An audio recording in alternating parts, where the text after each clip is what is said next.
Thank you. तो DRA हम लोग सभी लोग समझते हैं कि ऋण वसूली agent, DRA date recovery agent होता क्या है। तो इनका काम यही है कि जो नॉन परफॉर्मिंग एसेट्स होते हैं, एनपीए अकाउंट्स हो जाते हैं, उनको रिकवर किस तरीके से किया जाए। तो पास्ट में ये ट्रेनिंग की जो इम्पोर्टेंस है, जो महत्व है इस ट्रेनिंग का, वो ये है कि पास्ट में कई तरीके के इस तरीके के टेक्निक्स लगाई जाती थी कि धमकाया जाता था या इस तरीके की चीजें होती थी जो अनलॉफुल है, जो नियम कानून का पालन नहीं करता है। तो ये ट्रेनिंग आपको ये बताती है कि किस तरीके से आप रिकवरी सक्सेसफुली कर सकते हैं, वसूली कर सकते हैं, कंप्लीट अपना काम कर सकते हैं, लेकिन साथ के साथ आप लॉ जो है, जो कानून है, उनका भी आपको पालन करना है। तो उस तरीके से कैसे काम किया जाए कि आप अपना काम भी पूरा कर रहे हैं और आप कानून तोड़ना भी नहीं पड़ रहा है। तो वो सारी चीजें हैं। तो इसमें कई तरीके की आपको चीजें बताई जाती हैं, सिर्फ ये नहीं है कि वसूली कैसे करते हैं, सिर्फ वो चीज नहीं है। उसके आसपास, उससे पहले आपको क्या रिसर्च करनी पड़ती है, वसूली करने के बाद डॉक्यूमेंटेशन क्या होता है जो आपको बैंक को देना है, ताकि वो एक पूरा डेट रिकवरी का प्रोसेस जो है उसको कंप्लीट माना जाए। तो ये कंप्लीट एक कोर्स है। नेक्स्ट स्लाइड आप कर सकते हैं।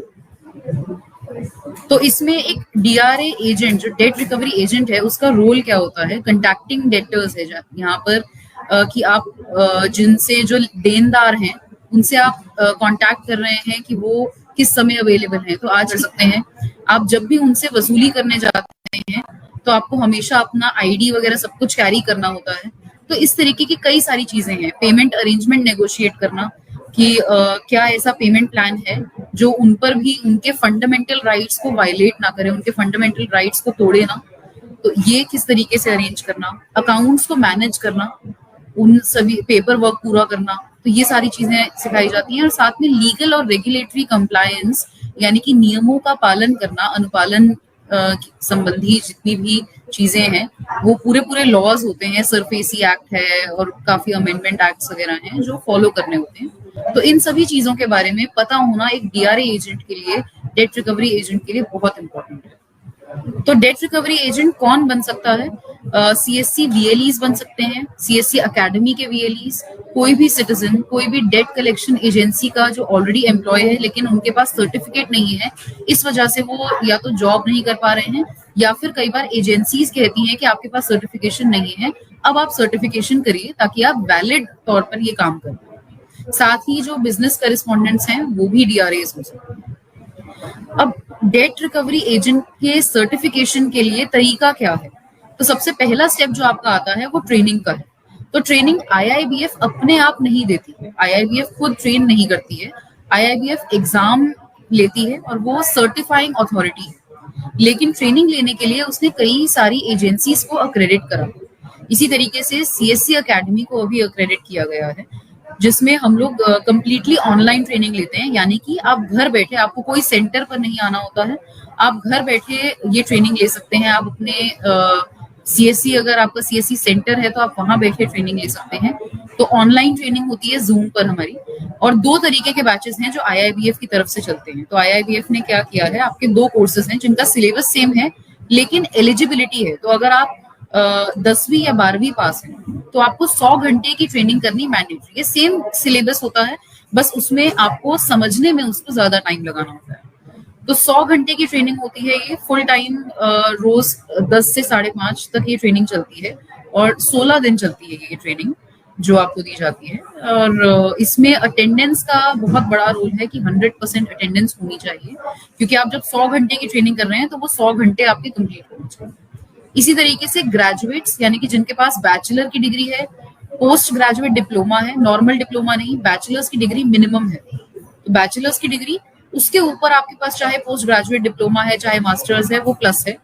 तो ग्रेजुएट्स और अबव, उनको ये सिलेबस जो 100 घंटे में करते हैं अंडर ग्रेजुएट्स, यही सिलेबस ग्रेजुएट लोग जो हैं वो 50 घंटे में कंप्लीट कर लेते हैं। तो सिलेबस सेम रहता है, लेकिन आपके घंटे जो हैं वो आपके क्वालिफिकेशन के हिसाब से 100 या 50 हो सकते हैं। सो 50 घंटे की जो ट्रेनिंग है, इसमें सीएससी एकेडमी ने स्पेशली आईआईबीएफ से परमिशन लिया है, ताकि हमारे कई ऐसे लोग हैं जो हमारे बहुत सारे ऐसे ट्रेनिंग्स हैं जो वर्किंग है ऑलरेडी, जो ग्रेजुएट्स हैं। तो ग्रेजुएट्स ऑलरेडी काम कर रहे हैं, तो उनके लिए पॉसिबल नहीं हो पाता है कि वो दिन में 8 घंटे ट्रेनिंग अटेंड करें। तो उनके लिए हमने स्पेशली परमिशन लेकर 4 घंटे की ट्रेनिंग्स अरेंज करी हैं। पार्ट टाइम बैच चलता है जो 13 दिन चलता है। तो ये 50 घंटे का कोर्स हमारा 13 डेज में 4 घंटे डेली करके ये कंप्लीट किया जाता है।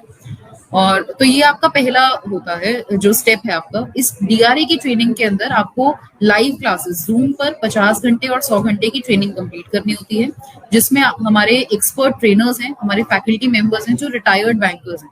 तो 20-20, 30-30 साल का उनको एक्सपीरियंस है, कई लोगों को उससे भी ज्यादा है, जो बैंकिंग में रह चुके हैं, senior manager, chief manager, vice president ऐसे रिटायर हुए हैं।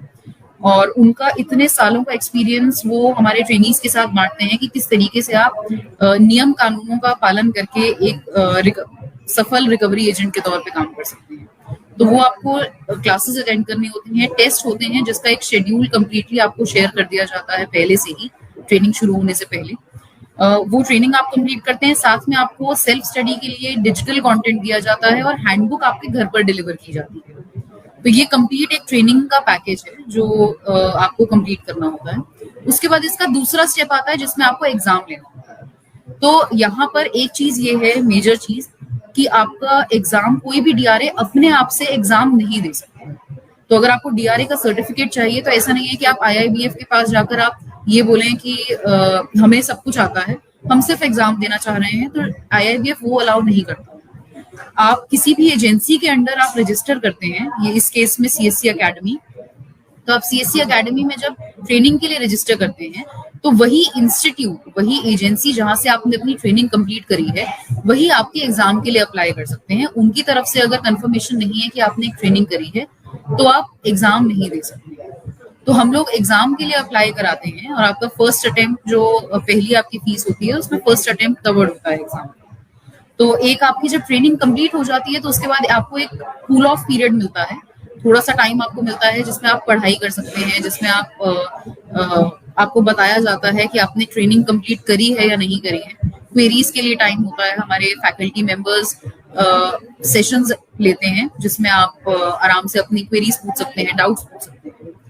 उसके बाद आपका एग्जाम का रजिस्ट्रेशन शुरू होता है। एग्जाम्स आपको एक सेंटर पर जाकर कंप्यूटर बेस्ड टेस्ट देना होता है। उसमें कितने क्वेश्चंस आते हैं, ये सभी चीजें हम लोग ट्रेनिंग के टाइम पर एक ओरिएंटेशन के माध्यम से एक्सप्लेन करते हैं, जिसमें ट्रेनिंग की सारी गाइडलाइंस समझाई जाती है, एग्जाम की सारी डिटेल्स दी जाती हैं। तो वो एग्जाम होता है जो आईआईबीएफ की तरफ से उसका शेड्यूल रिलीज होता है। और ट्रेनिंग के लिए आपको 100% अटेंडेंस जरूरी है और एग्जाम के लिए आपको 50% से ऊपर मार्क्स लाने जरूरी है। उसके बाद आपको उसी टाइम आपको साथ के साथ रिजल्ट मिल जाता है। जैसे ही आप कंप्यूटर बेस्ड टेस्ट देते हैं, साथ के साथ आपके पास रिजल्ट आता है और आपको सर्टिफिकेट कुछ टाइम में जनरेट होकर मिल जाता है। तो ये एक कंप्लीट जर्नी है डीआरए के सर्टिफिकेशन के लिए।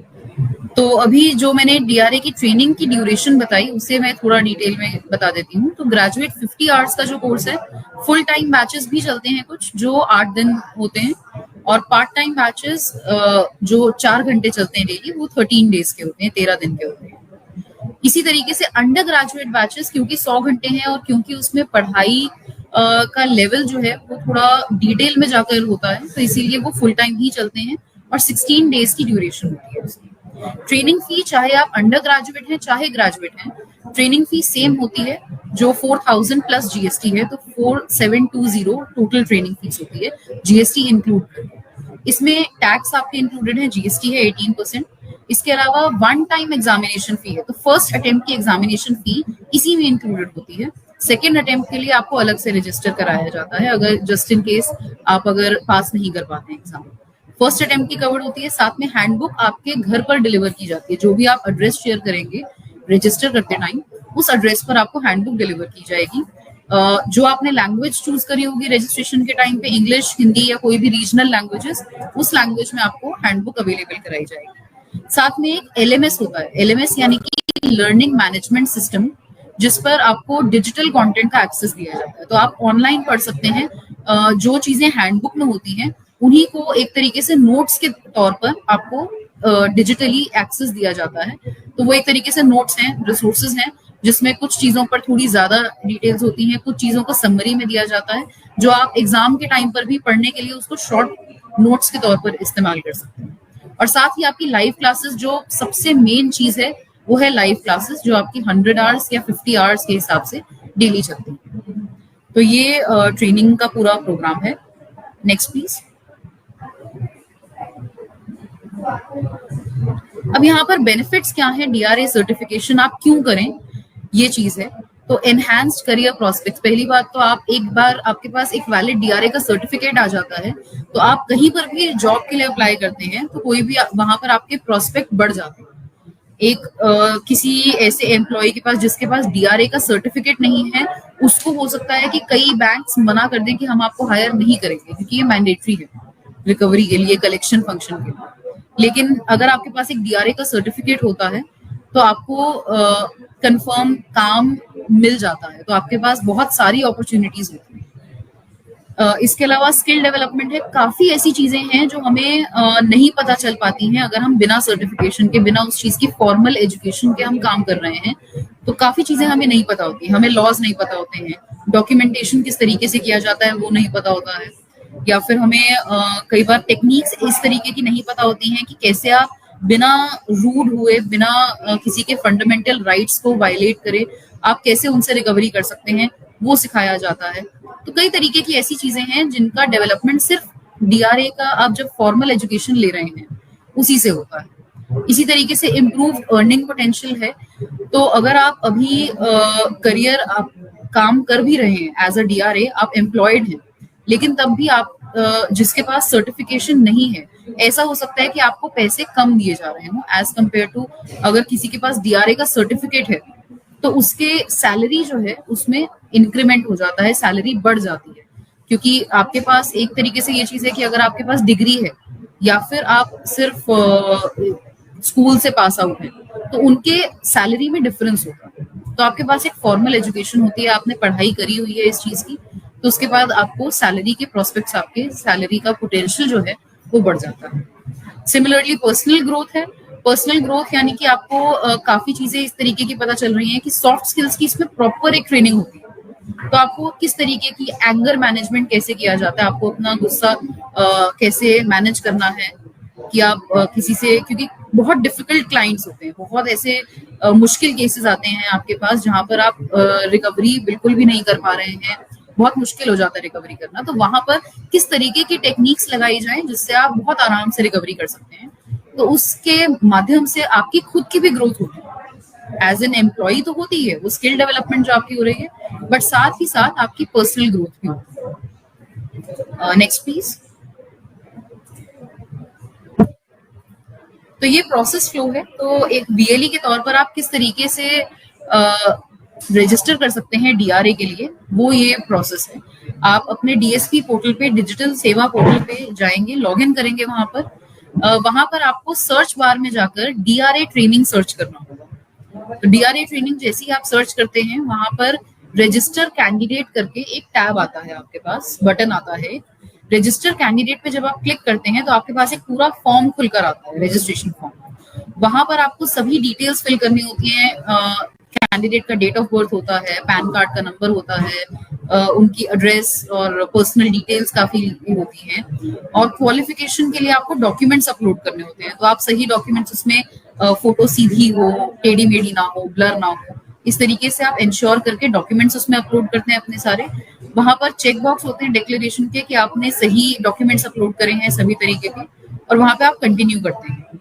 उसके बाद आपको वैलिडेट करने पर पेमेंट गेटवे दिखता है जहां पर आपको पैसे भरने होते हैं, वॉलेट आपका होता है। आप पेमेंट कंप्लीट करेंगे, उसके बाद आपको ईमेल पर, जो भी आपने रजिस्टर ईमेल वहां पर डाला होगा, वहां पर आपको एक ट्रेनिंग फी रिसीट मिलती है। तो रसीद आपको मिल जाती है कि ये आपने पेमेंट करी है, आपने इस डेट को इस वाली ट्रेनिंग के लिए रजिस्टर करा है। साथ ही साथ आपको एक ईमेल आती है जिससे आपको डिजिटल कंटेंट का एक्सेस साथ के साथ मिल जाता है। तो बैच हो सकता है कि आपने जो बैच सेलेक्ट करा हो वो 1 महीने बाद शुरू हो रहा हो कैंडिडेट का बैच, लेकिन उनको डिजिटल कंटेंट का एक्सेस साथ के साथ मिल जाता है, तो वो पढ़ाई शुरू कर सकते हैं। उसके क्रेडेंशियल्स यानी कि उसकी आईडी और पासवर्ड और लिंक, ये सभी चीजें मेल पर साथ के साथ पहुंच जाती है। इसके बाद नेक्स्ट में हमारी डीआरए की सपोर्ट टीम जो है वो आपको कई चीजों के लिए कांटेक्ट करती है ताकि ये इंश्योर किया जा सके कि आपको टाइम पर सभी चीजें मिल रही हैं। एड्रेस के लिए आपको कंफर्मेशन भेजा जाता है आपकी हैंडबुक आने से पहले। ज्यादातर केसेस में एड्रेस हमारे पास सही होता है, बट जस्ट इन केस आपके एड्रेस में कोई दिक्कत होती है तो टीम आपको कांटेक्ट करेगी। डॉक्यूमेंट्स वेरीफाई किए जाते हैं, तो अगर आपके डॉक्यूमेंट्स में किसी भी तरीके की कोई प्रॉब्लम है तो आपको कांटेक्ट किया जाएगा। बुक की लैंग्वेज, आपको कुछ केसेस में हो सकता है कि अगर आपने लैंग्वेज नहीं सेलेक्ट की है या फिर रीजनल लैंग्वेजेस हैं, तो आईआईबीएफ की तरफ से अगर उस लैंग्वेज में किताब अवेलेबल नहीं है तो आपसे टीम कांटेक्ट करती है कि आपको अगर ये अवेलेबल नहीं है, आईआईबीएफ ने ट्रांसलेट नहीं किया है, तो आपके पास ये लैंग्वेज अवेलेबल है, इसमें से आप सिलेक्ट कर लीजिए। इसके अलावा बैच की ज्वाइनिंग डेट, तो बैच कब शुरू हो रहा है, हम डेट जो देते हैं वो टेंटेटिव होती है, तो हो सकता है कि उस डेट को आपका बैच ना शुरू हो रहा हो, उस डेट को आपकी ओरिएंटेशन हो। तो ये फाइनल डिटेल्स को लेकर हमारी टीम आपको कांटेक्ट करती है, आपको ग्रुप में ऐड किया जाता है जहां से आपकी ट्रेनिंग चलती है, ट्रेनिंग शेड्यूल भेजा जाता है आपको, किस दिन आपको क्या पढ़ाया जाएगा, किस दिन टेस्ट होगा, डाउट सेशन होगा, इस सभी का पूरा शेड्यूल आपको ट्रेनिंग शुरू होने से पहले दिया जाता है, हम कि वो हमारी तरफ से ही होगी। तो उसकी जितनी भी डिटेल्स होंगी, आपसे सेंटर भी पूछा जाएगा। तो टेस्ट जो होगा, जो एग्जाम है वो कंप्यूटर बेस्ड है, लेकिन आपको आसपास के जो भी नियरेस्ट सेंटर होगा वहां जाकर आपको एग्जाम देना होता है, तो वो सेंटर भी आपसे पूछा जाएगा। एक बार आप फी दे देते हैं तो ये चीज ध्यान में रखिए, 4720 आपकी फीस जो है वो रिफंड नहीं होती है। आपके ऊपर है कि आप ये ट्रेनिंग कंप्लीटली अटेंड कर रहे हैं। कोई भी तरीके की इमरजेंसीज होती है तो हमारे कोऑर्डिनेटर्स हमेशा सपोर्ट करते हैं उस चीज में। आप जब ज्वाइन करेंगे तो ओरिएंटेशन में ये चीजें बताई जाती हैं क्लियरली कि किस तरीके का सपोर्ट रहेगा, लेकिन ये नॉन रिफंडेबल फी होती है। अगर आप नहीं अटेंड करते हैं डीआरए की ट्रेनिंग तो आप एग्जाम नहीं दे सकते हैं। एक ये चीज कुछ कैंडिडेट्स को क्वेश्चन रहता है, तो 100% अटेंडेंस आईआईबीएफ की तरफ से मैंडेटरी है। इसमें हम कोई कंसेशन नहीं कर सकते हैं। सीएससी एकेडमी की तरफ से कोई भी कंसेशन नहीं है कि अगर आपने 90% भी अटेंड करा है तब भी आप एग्जाम नहीं दे पाएंगे। 100% अटेंडेंस मैंडेटरी है। हमारी तरफ से भी, क्योंकि डेली की रिकॉर्डिंग्स जाती हैं सेशन की, अटेंडेंस स्क्रीनशॉट के साथ जाती है, वीडियो रिकॉर्डिंग के साथ जाती है, तो अटेंडेंस होनी जरूरी है। प्लेसमेंट का कई लोगों को क्वेश्चन आता है, तो अभी के लिए प्लेसमेंट अवेलेबल नहीं है, लेकिन कई तरीके के आपके जॉब के प्रोस्पेक्ट जरूर खुल जाते हैं। तो एक बार आपके पास सर्टिफिकेट आता है तो आप कहीं पर भी जॉब के लिए अप्लाई करते हैं, तो अगर आपका पहले 10% चांस था तो वो चांस 80% तक इंक्रीज हो जाता है, ये जरूर है। कितने अटेम्प्ट्स होते हैं आपके पास ट्रेनिंग के बाद, तो 9 महीने के पीरियड के अंदर अंदर आप 3 बार अटेम्प्ट कर सकते हैं एग्जाम, कुछ उसके बीच में गैप होता है।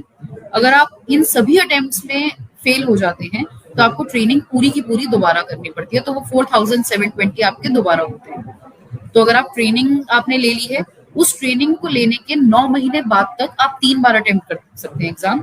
अगर वो 9 महीने का पीरियड एक्सपायर हो गया, आपने सिर्फ एक बार एग्जाम दिया है, तब भी आपको ट्रेनिंग दोबारा लेनी पड़ेगी। और अगर आपने 2 महीने के अंदर अंदर या 4 महीने के अंदर अंदर तीनों अटेम्प्ट अपने एग्जॉस्ट कर लिए हैं, तब भी आपको ट्रेनिंग दोबारा लेनी पड़ती है। तो ये मैक्सिमम अटेम्प्ट्स है। इसके बाद सीएससी एकेडमी आपके डीआरए एग्जाम के अटेम्प्ट्स में सभी में पे करती है या नहीं, तो सीएससी एकेडमी की जो फीस है, जो भी ये ट्रेनिंग फीस है, सभी एजेंसीज के लिए सेम होती है। तो ये इसमें सिर्फ फर्स्ट अटेम्प्ट के पैसे इंक्लूड होते हैं एग्जाम के। तो एग्जाम का जब आप पहला अटेम्प्ट दे रहे हैं वो आपकी फीस में इंक्लूडेड है, लेकिन जब आप सेकेंड अटेम्प्ट या थर्ड अटेम्प्ट अगर दे रहे हैं तो उसके फीस जो है वो दोबारा ली जाती है, और वो आईआईबीएफ के पोर्टल पे डायरेक्टली अलग से कंप्लीट फीस जाती है। तो पहला अटेम्प्ट आपका इंक्लूडेड है आपकी ट्रेनिंग फीस में। अगर वो पहला अटेम्प्ट आपका नहीं क्लियर हो पाता है तो उसके बाद आप 2 बार एग्जाम दे सकते हैं, एग्जाम की फीस अलग से जाएगी। 2 बार आप 9 महीने के अंदर अंदर दोबारा एग्जाम दे सकते हैं, तो 3 अटेम्प्ट होते हैं। उसके बाद आपको ट्रेनिंग दोबारा लेनी पड़ेगी। Next please. तो ये सभी डिटेल्स थी हमारी तरफ से। अगर आपको कोई भी क्वेश्चन हो तो आप लोग पूछ सकते हैं।